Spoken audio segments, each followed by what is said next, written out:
and welcome to Inspired into Action, where I interview women who are taking action in their business.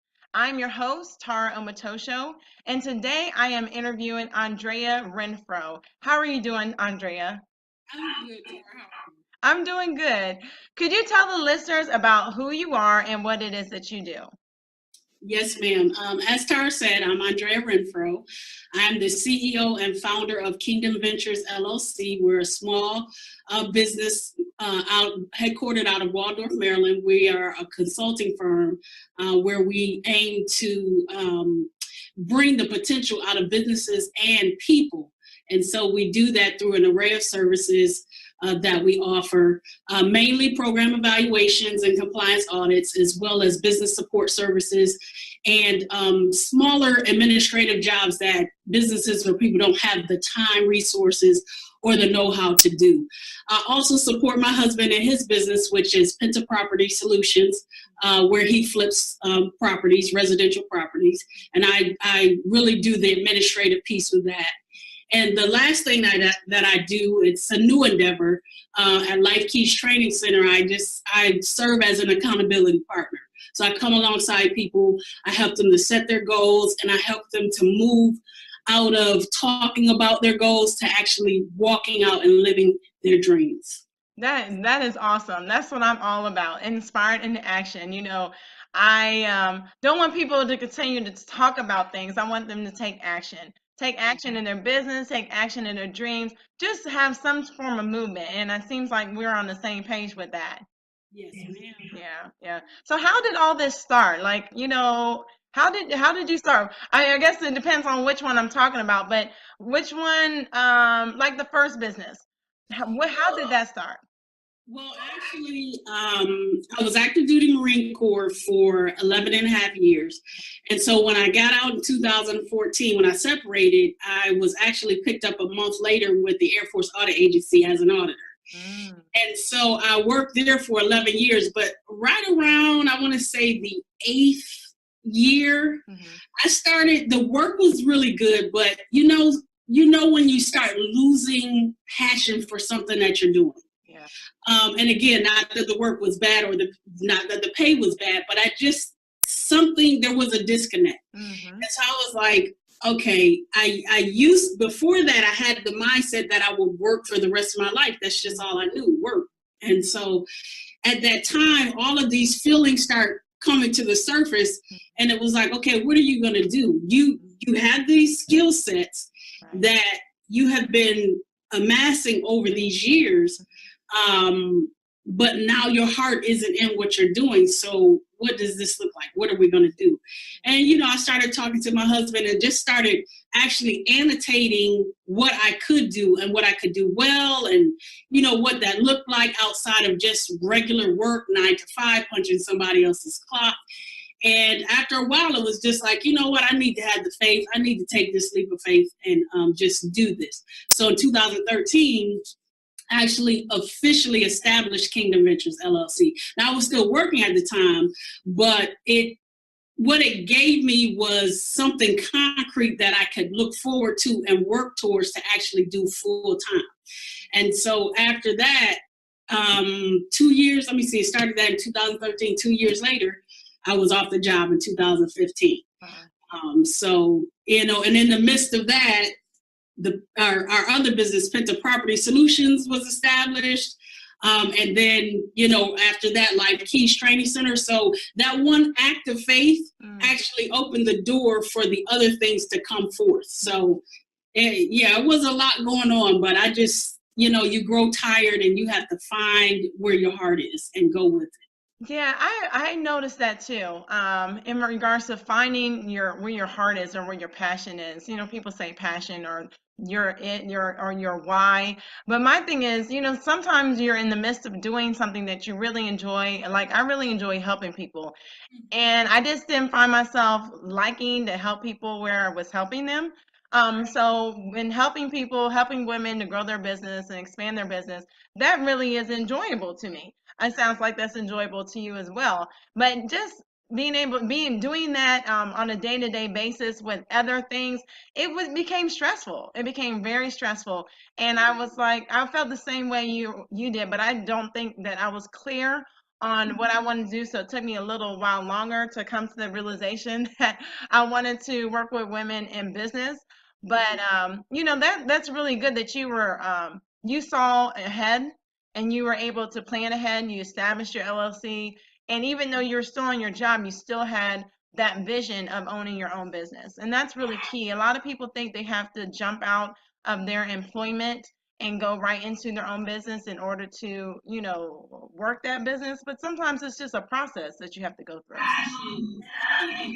Safer Mm.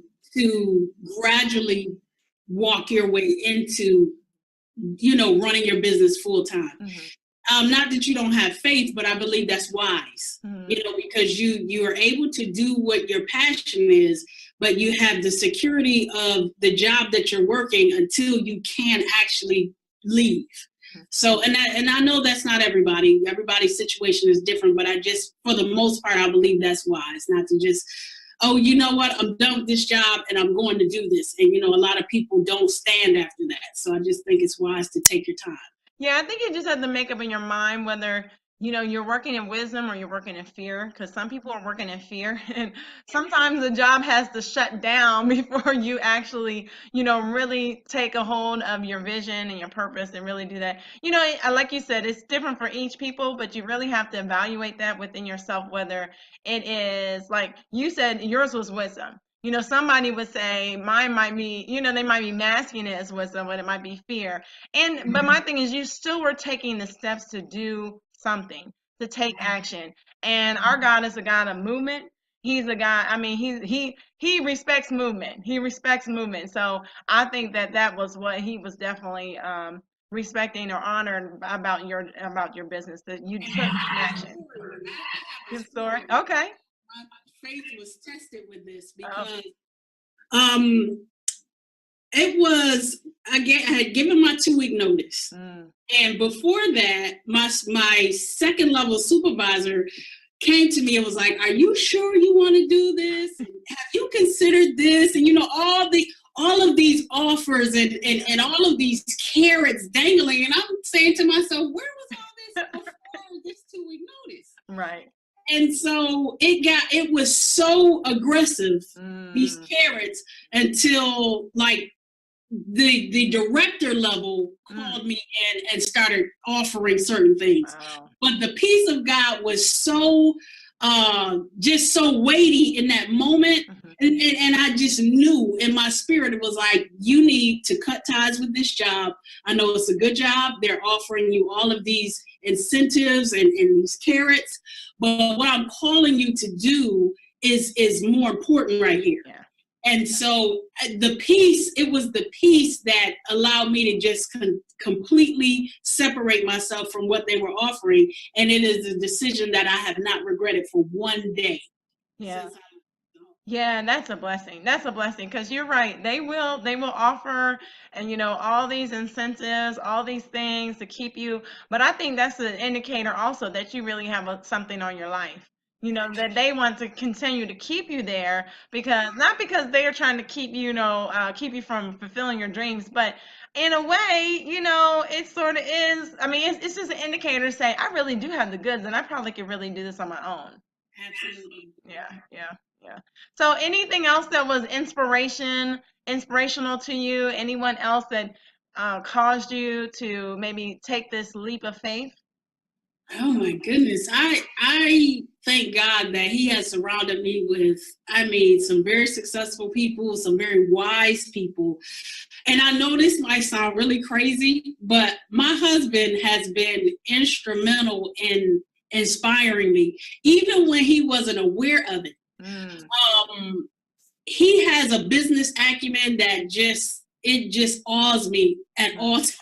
Wow. The way he is able to deal with clients, customers, the way he's able to talk with people, how he is able to resolve issues, and just the mere fact of him being a visionary, it just has inspired me. And so I've always taken the back seat in the support role. I've always just, okay, supported everybody's dreams, not just my husband, but everybody around me. I've always, just had faith that they could do it, and did whatever I could do to push them.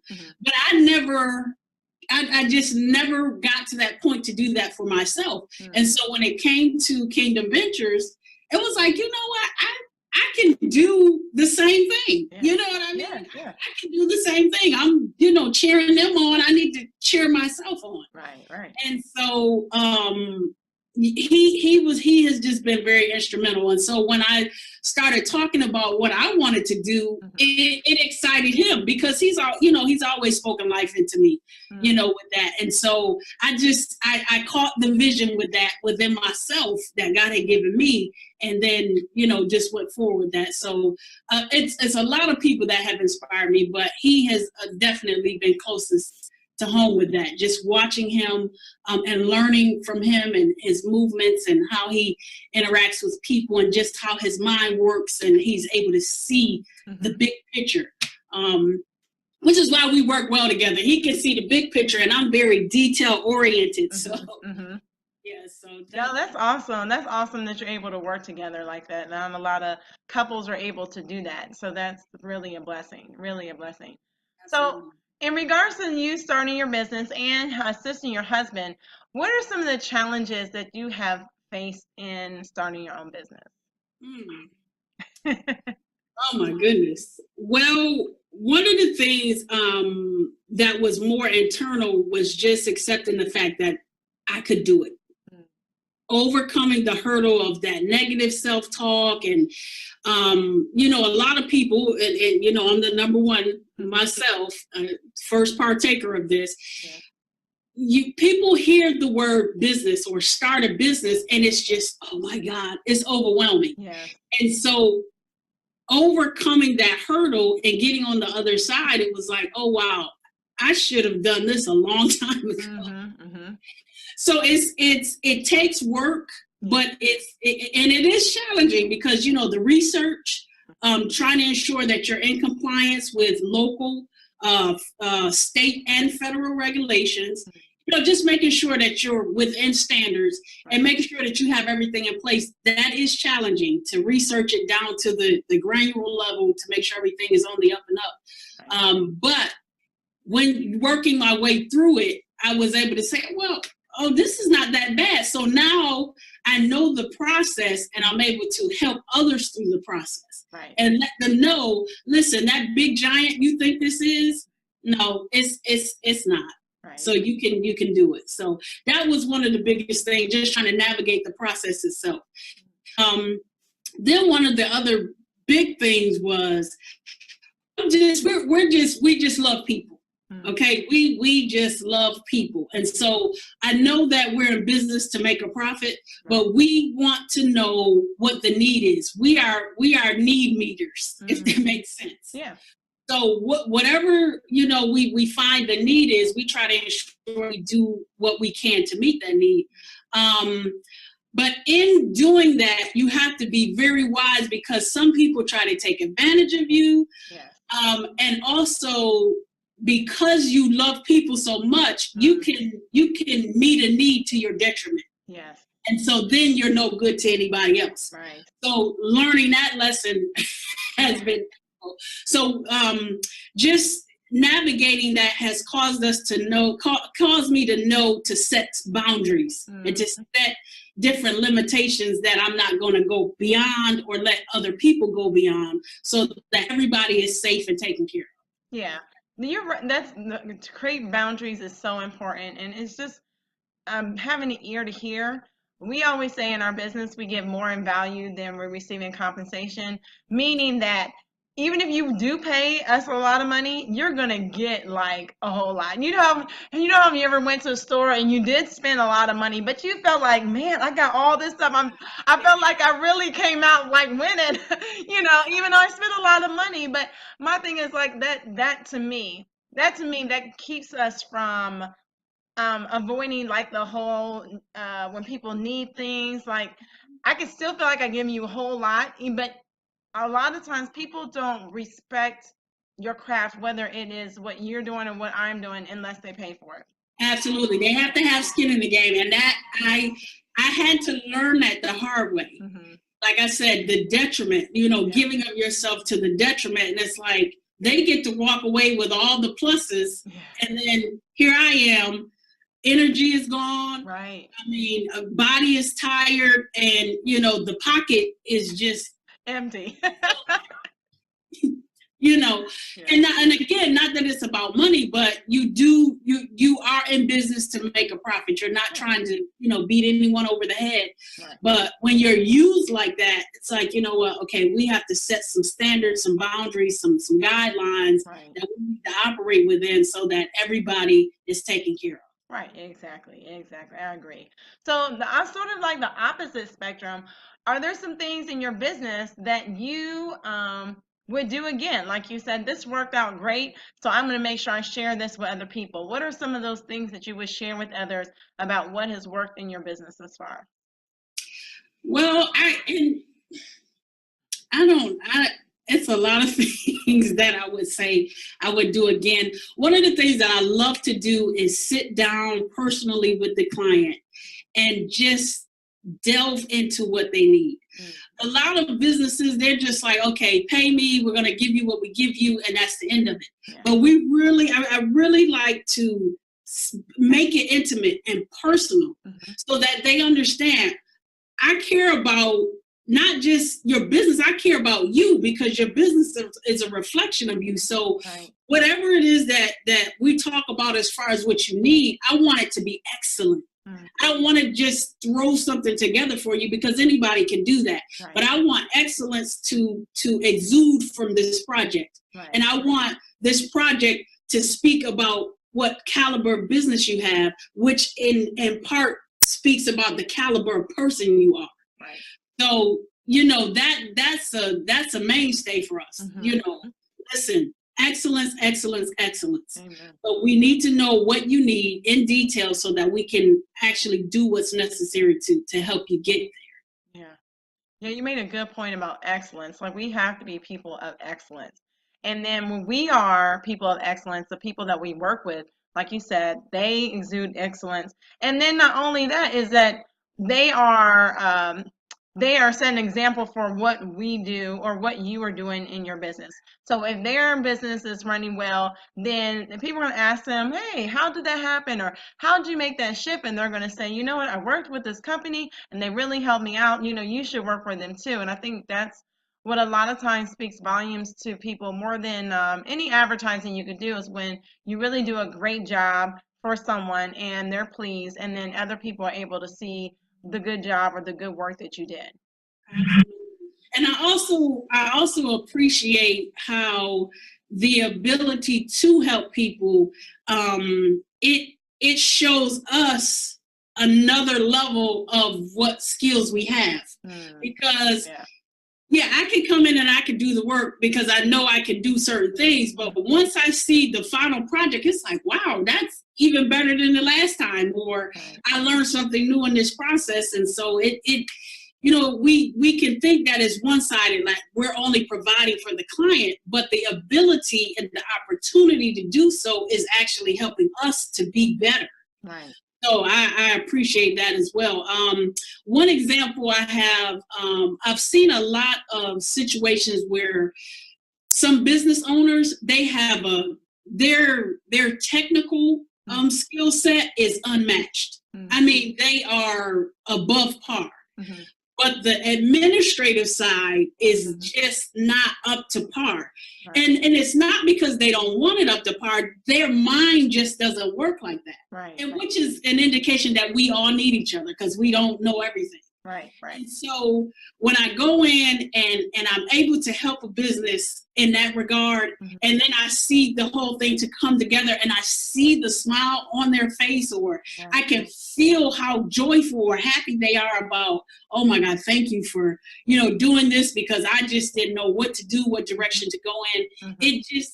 It brings me joy, and knowing that their need has been met. And so it's reciprocating. Yeah, you're right about that. And it's good when we can collaborate and we can help each other out in that vein where, you know, you can see something that they are in need of, and then maybe they see something. I don't know if it goes back and forth in your relationship with your clients, because it seems like you're providing majority of the services, but you can see where some of the things, their skill sets are very positive, and then you can maybe refer them to someone else. And you know, I mean, a lot of times that happens in our business. If we see somebody that's doing something really good, we think of ways that we could connect people together, because we only are as good as we can be. And then, you know, with someone else, like you said, we forge together and make a stronger bond. And so I think that's definitely important in business, and something that for some reason sometimes we don't do enough of. Yeah. So in business, we always ask like about skill sets. What are some skill sets that you think that someone needs to have in this day and age, starting their own business? What would you recommend that they develop or enhance their skills in? You must be able to communicate verbally and written. Now, the written piece is, you might not need to be advanced in writing, because you can, of course, you can get a consultant for that. Right. But you need to be able to communicate enough to where you can convey the vision or what you want to get done. Right. So you definitely need to have a strong skill set in communication. Also, I even want to say a level of organization or planning, or being able, and this ties again into vision. Like if you can't get your thoughts together to convey what you're trying to do, nobody can really help you. No. Or their help will be in vain, because it won't hit the mark. Right. So that is very important. And an attribute that I think business owners should have, or potential business owners, is patience. Patience. Because we might want something to happen today, but you know, it's a process. Right. So it takes time to develop. And I always use these examples. A baby did not just arrive. Right. It took 9 months for this baby to be conceived, to grow, develop, and be in a place of maturity in its development, right, to be able to come forth and be able to survive in the environment, right, that it's coming into. Right, right. And so the same for business, or whatever endeavor that we're entering into. We need to give it time to develop, so that when it's unveiled, it will survive. Right. If that makes sense. No, it makes total sense, because a lot of times people, something will happen and it's not the way they wanted to, and then they give up. Right. And it's like, no, you are even, you know, either you're aborting this, or you're miscarrying this, and that's not what you're supposed to be doing. You're supposed to carry it out to full term. And full term is different from everybody. It's different from everybody. It is. And no one said it's going to be easy. No one said it's going to be easy. And that's the reason why we cannot find ourselves in a place of comparison. Yes. Because everybody is different. Everybody's journey is different. Everybody's purpose is different. Everybody's passion is different. And so if I find myself comparing myself to the next person, then I might abort something that needed a little bit more time, but I'm using somebody else's timeline. Right, right. You know what I'm saying? We have to be very careful to stay focused on what is going on with our process, and to be able, like you said, to bring it to full term. And even if things might look like, it's not successful, or it's not doing what we think, if we have the patience, and we endure, and we press, and we move forward and not be stagnant, we will see the manifestation of the vision. Yes, you will. Yeah, you're right. You're right about that. I mean, this show is strictly for inspiration, not comparison. And I think a lot of times when we see people, we always want to go to compare, but I'm not asking anybody to compare. I just want people to see what other people are doing out there, and to see that she looks like me, or she talks like me, or she has the same background that I have. Like, why can't I start my business too? There's nothing stopping me, nothing blocking me but myself. So it may be something totally different, but she's out here doing it. It may be something, yeah, exactly. And that's all. That's what the premise of the show is, that I want to show women who are in action in their business, not about you compare yourself to Andrea or anyone else that I interviewed, but to say, hey, she's got some skill sets that I have, or if she doesn't, like maybe I need to talk to her to find out what I need to develop in order to get myself in a position that I can do maybe a business like hers or something similar. It really, for mentorship, for development, and for inspiration. That's what this is for. Absolutely. Yeah, I think that's important when we see enough bad things in the news or we see enough bad things going on in the world. We need to see some good things and some people doing really, really good work, really good work. So I think that's awesome what you said. That's awesome. Now the other thing is, like, if someone want to get started today, what would you say? I want to get started today. But like, yeah, go. But listen, go for it in wisdom. Right? Do the research. And I think that's a place where a lot of people fall. They don't do the proper research. They just have a vision and they just run. And it's like, you need to be wise about how you approach this. So one of the things that we do at Kingdom Ventures is we help with business filings, with business licenses, permits, DBAs, even EINs. We even do paperwork for you, operating procedures, operating agreements, standard operating procedures, meeting minutes. We do event planning. And so, again, if it's something that is not a strong suit, you find somebody who can do it for you, but be able to convey the vision, be able to convey what you need. So I would just advise people to go after it, but do the research and walk it out with patience, but yet knowing that it is going to manifest. Don't doubt yourself. Don't underestimate your skill set. Don't underestimate what you bring to the table. Go for it. Don't allow circumstances, don't allow historical happenings to dictate what is going to happen for your future. Use that as fuel to move forward. So I say. I agree. Go for it. And you're right about researching. But at the same time, don't let the analysis become your paralysis. Right, because a lot of times you'll research so much and you won't take action, or you'll talk yourself out of it because like you said, you alluded to this, you don't feel you're qualified enough. Just know that when you're doing your research and that you're looking for, these opportunities or these things or how to strategize your business, you can do it. No one said like you have to be like, we talked about this earlier. No one said you had to be like, Mary or Katrina or whomever. Just be the best you could be in your business. And there are plenty of people out there that will solicit your services. They will pay for your products or your services. They will find you. Now you have to do things, to put yourself out there, of course. But the thing is, there are clients for everyone. There is clients for everyone. And that's when I think sometimes we get caught up in the scarcity of life.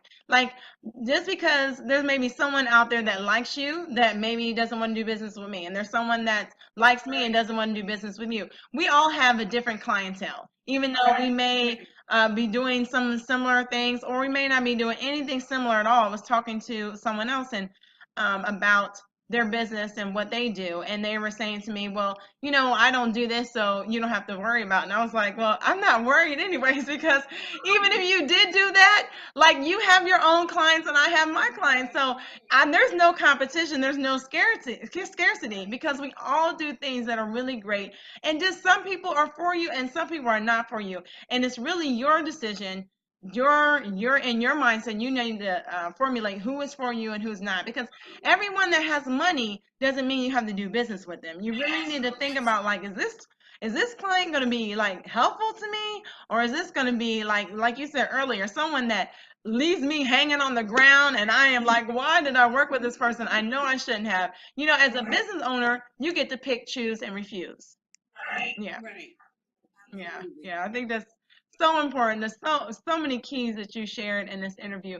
Where can people find you, Andrea, if they want to get in touch with you? I have several websites and emails, but Kingdom Ventures LLC.com, also LifeKeysTrainingCenter.com. Either one of those websites, you can find me. Both of them have email addresses and, all of that there. So you could go there. Both have Facebook pages. And that's another thing I didn't mention during the interview, but, keeping up with your social media sites and keeping your website updated and all those things, they are helpful to as far as it pertains to getting business and keeping your clients informed about what's going on. So yeah, you can find me at those two websites, and the email addresses are there on the sites, contact forms. So reach out to us if it's something that we can do for you, or if you feel like maybe we can make a referral for you if it's something that we can't do. Just reach out. You never know. You have not because you ask not. So. That's so true. Thank you for telling us all this information and helping us to understand about the comparison and all the things that your business does. It's been a pleasure for me to interview you. Is there any last words that you want to say to the listeners? Just go for it. I have the faith and trust the process. And there's so many things that people say cliche wise, but I just really feel that people need to know that they are valuable. You are valuable, and what you have inside of you, the world needs. So don't be afraid to let it shine. Don't be afraid to walk in your lane. And I like to say, walk heavy in your lane, which means walk confidently in what you have, because like you just said, somebody needs what we have. Now, each one of us in our own right and skill set, we can't service the whole world. We can't help the whole entire world. There is a specific audience that we are called to. And so we need to walk confidently that those people, that audience, is waiting for us, and we need to move and operate and do what we need to do so that they can get what they need. Be confident in what God has given you. And I'm talking from a place of experience, because for a long time, I underestimated who I was. I underestimated my identity. I underestimated my skill set. But now I'm in a place where I know what I bring to the table. And so I'm comfortable in that. So that's what I would like to convey to the listeners. That's awesome. Thank you. Thank you so much for sharing that confidence. All right. Have a good evening. You too. Good night. Bye-bye.